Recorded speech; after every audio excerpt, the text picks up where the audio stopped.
হয় চাওক ধনচিৰি বলিয়া বানে এতিয়া নুমলীগড় আৰু মৰঙী অঞ্চলৰ বিভিন্ন প্ৰান্ত প্লাবিত কৰিছে আৰু মই এই মুহূৰ্তত উপস্থিত আছো নুমলীগড়ৰ যি নুমলীগড় শোধনাগাৰৰ যি জাহাজ ঘাট সেই জাহাজ ঘাটত মই উপস্থিত আছো।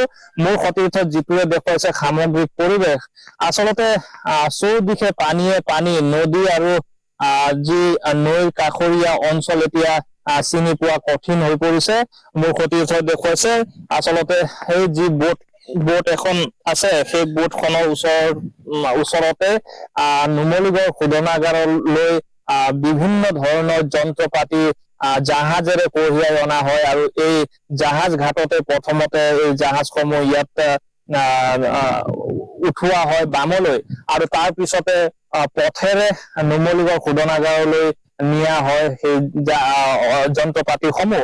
কিন্তু বৰ্তমান এই ধনচিৰি নৈ বলিয়া বানে ইতিমধ্যে এই জাহাজ ঘাটো সম্পূৰ্ণৰূপে পানীত প্লাবিত হৈ পৰিছে, যাৰ ফলত এতিয়া সমগ্ৰ অঞ্চল জুৰিয়ে এক হাহাকাৰময় পৰিৱেশৰ সৃষ্টি হৈছে। বিস্তীৰ্ণ কৃষিভূমি বহু গ্ৰামাঞ্চল এনেদৰে পানীত বুৰ গৈছে।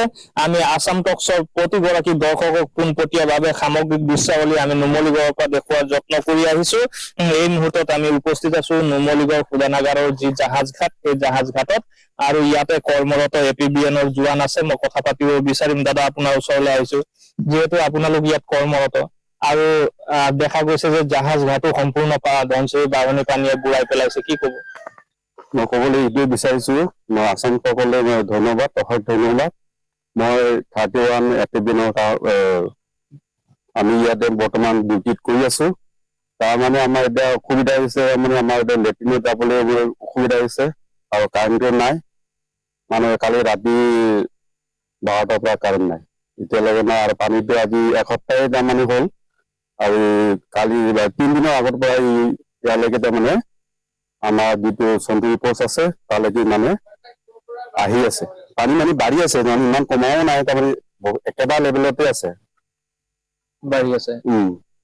একেটা লেভেলতে আছে এতিয়া পানীটো বৰ্তমান। এতিয়া বিশেষ অসুবিধা মানে আমাৰ লেটিং কৰা আৰু কাৰেণ্টৰ কাৰণে আমাৰ অলপ ডিউটি কৰাটো অসুবিধা হয়।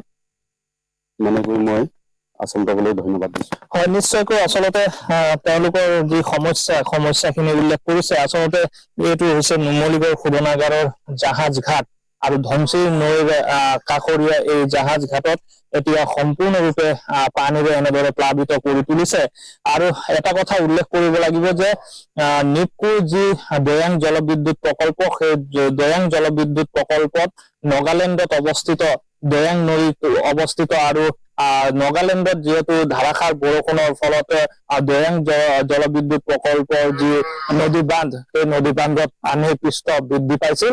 তাৰ ফলতে নিপকুৰে পানী 4খনকৈ গেট খুলি ধাৰাসাৰ পানী এৰি দিয়াৰ ফলত এতিয়া দৈয়াং ধনচিৰি বুকু উফন্দি আহিছে আৰু নুমলীগড় আৰু মৰঙী অঞ্চলৰ বিভিন্ন অঞ্চল এনেদৰে প্লাবিত কৰিছে, যাৰ ফলতে জনজীৱনলৈ ভাবুকি আহিছে। জীৱন আৰু সম্পত্তিৰ নিৰাপত্তাহীনতাত ভুগিছে একাংশ লোকে। তদুপৰি বিভিন্ন অঞ্চলতে ইতিমধ্যে আমি গৈছো আৰু ৰাইজৰ বহু লোকৰ এনে অভিযোগ আছে যে ইতিমধ্যে বহু গাঁৱত এতিয়াও বান সাহায্য লাভ কৰা নাই, কোনো ধৰণৰ চৰকাৰী